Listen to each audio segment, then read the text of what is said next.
బద్రీనాథ్ గురించి ఒక పురాణ గాథ ఉంది. ఇక్కడ శివపార్వతులు నివసించారు. అద్భుతమైన ప్రదేశం. సముద్ర మట్టానికి 10,000 అడుగుల ఎత్తున ఉంది. ఒకరోజు శివపార్వతులు వహ్యాలికి వెళ్ళి వచ్చారు. వాళ్ళు వచ్చేటప్పటికి వాకిట్లో ఒక చిన్న పిల్లవాడు ఏడుస్తూ కూర్చున్నాడు. పిల్లవాడి వైపు చూసిన పార్వతీమాతలో మాతృ హృదయం ఉప్పొంగింది. బిగ్గరగా ఏడుస్తున్న పిల్లవాడిని ఎత్తుకోపోయింది. శివుడు పిల్లవాడిని ముట్టుకోకు అని పార్వతీదేవిని వారించాడు. ఆవిడ ఎందుకంత క్రూరత్వం, అలా ఎలా అనగలుగుతున్నారు అని అడిగింది. మహాశివుడు పార్వతీదేవితో ఇలా అన్నాడు, ఈ పిల్లవాడు మంచి పిల్లవాడు కాదు. మన వాకిట్లో తనంతట తాను ఎలా ప్రత్యక్షమయ్యాడు? చుట్టుపక్కల ఎవరూ లేరు. పోనీ తల్లిదండ్రుల పాదాల ముద్రలు మంచులో ఎక్కడా కనిపించడం లేదు. వీడు పిల్లవాడు కాదు అని. కానీ పార్వతీదేవి వీల్లేదు, నాలోని మాతృత్వం పిల్లవాడిని ఇలా ఏడుస్తూ వదిలేయలేదు అని ఆమె పిల్లవాడిని ఎత్తుకొని ఇంట్లోకి తీసుకొని వెళ్ళింది. ఆమె వడిలో కూర్చున్న పిల్లవాడు చాలా సంతోషంగా కనపడ్డాడు. శివుని వైపు ఆనందంగా చూస్తున్నాడు. శివుడికి ఏం జరిగిపోతుందో తెలుసు. అయినా సరే కానీ ఏం జరుగుతుందో చూద్దాం అన్నాడు. పార్వతీదేవి పిల్లవాడిని సముదాయించింది. అన్నం తినిపించింది. అతన్ని ఇంట్లో వదిలి దగ్గరలోని వేడి నీటి బుగ్గల్లో స్నానం చేయటానికి శివునితో పాటు వెళ్ళింది. వాళ్ళకు తిరిగి వచ్చేటప్పటికి ఇంటి లోపల వైపు తలుపుకు గడియ పెట్టుంది. పార్వతీమాత ఆశ్చర్యపోయింది, తలుపెవరు వేశారు అని. శివుడు, నేను చెప్పాను కదా పిల్లవాడిని ఎత్తుకోవద్దని. నీవు పిల్లవాడిని ఇంట్లోకి తెచ్చావు. వాడు లోపల నుండి తలుపు గడియ పెట్టాడు. పార్వతీదేవి ఇప్పుడేం చేద్దాం అన్నది. శివుడికి 2 మార్గాలున్నాయి. 1 ముందున్నదంతా దహించి వేయడం, 2 మరో నివాస స్థానం వెతుక్కోవటం. అందువల్ల ఆయన ఎక్కడికన్నా వెళదాం. ఈ పిల్లవాడు నీకు చాలా ప్రియమైన వాడు కదా, నేను వాణ్ణి ఏం చేయను అన్నాడు. ఆ విధంగా మహాశివుడు తన నివాసం కోల్పోయాడు. శివపార్వతులు ఆ ప్రాంతమంతా తిరిగారు. తగిన చోటు కోసం వెతికారు. చివరికి కేదార్నాథ్లో స్థిరపడ్డారు. మరి ఇదంతా ఆయనకి ముందే తెలియదా అని మీరు అడగచ్చు. అన్నీ తెలిసినా కాలం అనుగుణంగా ధర్మం ప్రకారం వెళ్తారు. బద్రీనాథ్, ఇక్కడ ఆలయాన్ని నిర్మించింది ఆదిశంకరాచార్యులు. కాబట్టి బద్రీనాథ్కు ఒక చారిత్రక ప్రాముఖ్యత కూడా ఉంది. ఆదిశంకర్లు 1000 ఏళ్లకు పూర్వం కేరళలోని కాలడిలో జన్మించారు. ఆయన బాలమేధావి, మానవాతీత సామర్థ్యాలున్న అత్యద్భుతమైన పండితుడు. 2 ఏళ్ల వయసులో సంస్కృతంలో ధారాళంగా మాట్లాడేవాడు, రాసేవాడు. 4 ఏళ్ల వయసులో వేదాలు అప్పచెప్పగలిగాడు. 12 ఏళ్ల వయసులో సన్యాసం తీసుకొని ఇల్లు వదిలిపెట్టాడు.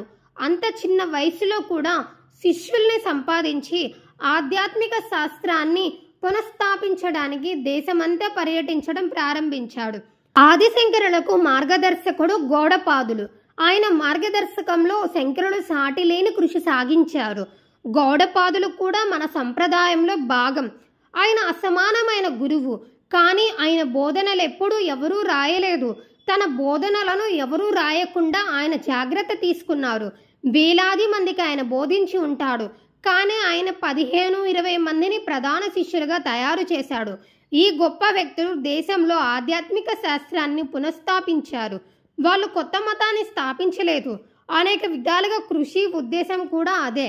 ఒక కొత్త మతాన్నో కొత్త మత గ్రంథాన్ని స్థాపించడం కాదు, ఆధ్యాత్మిక శాస్త్రాలను జీవితంలో భాగంగా మానవుడి అంతరంగాన్ని పెంపొందించేవిగా స్థాపించాలని. బద్రీనాథ్ ఆలయాన్ని నిర్మించింది ఆదిశంకరులు.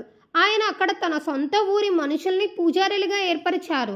ఈనాటికి ఆ ఆలయంలోని పూజారులు అప్పట్లో ఆదిశంకరులు అక్కడ నెలకొల్పిన కుటుంబ వారసులే. ఈ ఆలయంలో పూజారులని నమ్మూత్రి అంటారు. ఒక సందర్శనానికి ఈ ప్రాంతం అద్భుతమైన స్థలం. పట్టణం అంతా గొప్పగా ఉండదు, కానీ పరిసరాలు అద్భుతంగా ఉంటాయి. గోవింద ఘాట్ నుండి బద్రీకి కారు ప్రయాణం అత్యద్భుతంగా ఉంటుంది. ఇది సుమారు 25 కిలోమీటర్ల దూరం ఉంటుంది. ప్రపంచంలో అటువంటిది మరొకటి ఉండదు. హిమాలయాలకు వెళ్ళడంలోని అంతరార్థం ఏదో సాధించడానికి కాదు, లయమైపోవడానికి ఇదొక గొప్ప అవకాశం. కాలడి నుండి బద్రీనాథ్కు 3000 కిలోమీటర్లకు పైగా కాలినడక ఆదిశంకరులు కేవలం దక్షిణం నుండి ఉత్తరానికే కాదు, తూర్పు నుండి పడమటికి కూడా అంత దూరం నడిచారు. భారతదేశం నుండి కింది నుండి పైకి, పై నుండి కిందికి 3 సార్లు, తూర్పు నుండి పడమటికి 1 సారి నడిచారు. ఒకసారి ఆయన ఉత్తరాపాదంలో ఉన్నప్పుడు ఆయన తల్లికి మరణ దశ ఆసన్నమైనదని ఆయన అంతరంగం చెప్పింది. ఆమె మరణ సమయంలో ఆమె దగ్గరుంటానని ఆయన ఆమెడికి వాగ్దానం చేశారు. అప్పుడే ఆమె ఆయనకు 12 సంవత్సరాల వయస్సులోనే సన్యాసం తీసుకోవడానికి అనుమతించింది. ఆయన తల్లి జబ్బు పడిందనిపించగానే హుటాహుటిన తల్లి వద్దకు నడిచి వచ్చారు. మరణ సమయంలో తల్లి దగ్గర ఉన్నారు. కొద్ది రోజులు తల్లితో గడిపి ఆమె మరణించిన తర్వాత మళ్ళీ ఉత్తరాదికి నడిచి వెళ్ళిపోయారు. హిమాలయాలకు వెళితే మీరు ఆశ్చర్యపోతారు. ఎవరైనా ఇంత దూరం ఈ హిమాలయాల్లో ఎలా నడవగలరు? అందులో ఎంత ప్రయత్నం ఉందో ఊహించుకోండి. మోటార్ వాహనాలపై ప్రయాణం, తీర్థయాత్ర అన్నది లేకుండా చేసింది. మీరు నడిచినట్లయితే అది మీ జీవితాన్ని నిజంగా సుస్థిరపరుస్తుంది. హిమాలయాలకు వెళ్ళడంలో అంతరార్థం ఏదో సాధించడానికి కాదు, లయమైపోవడానికి ఇది ఒక గొప్ప అవకాశం. లయమవ్వలేకపోయినా కనీసం మన ఉనికి ఎంత చిన్నదో అని అయినా తెలుసుకోగలగాలి.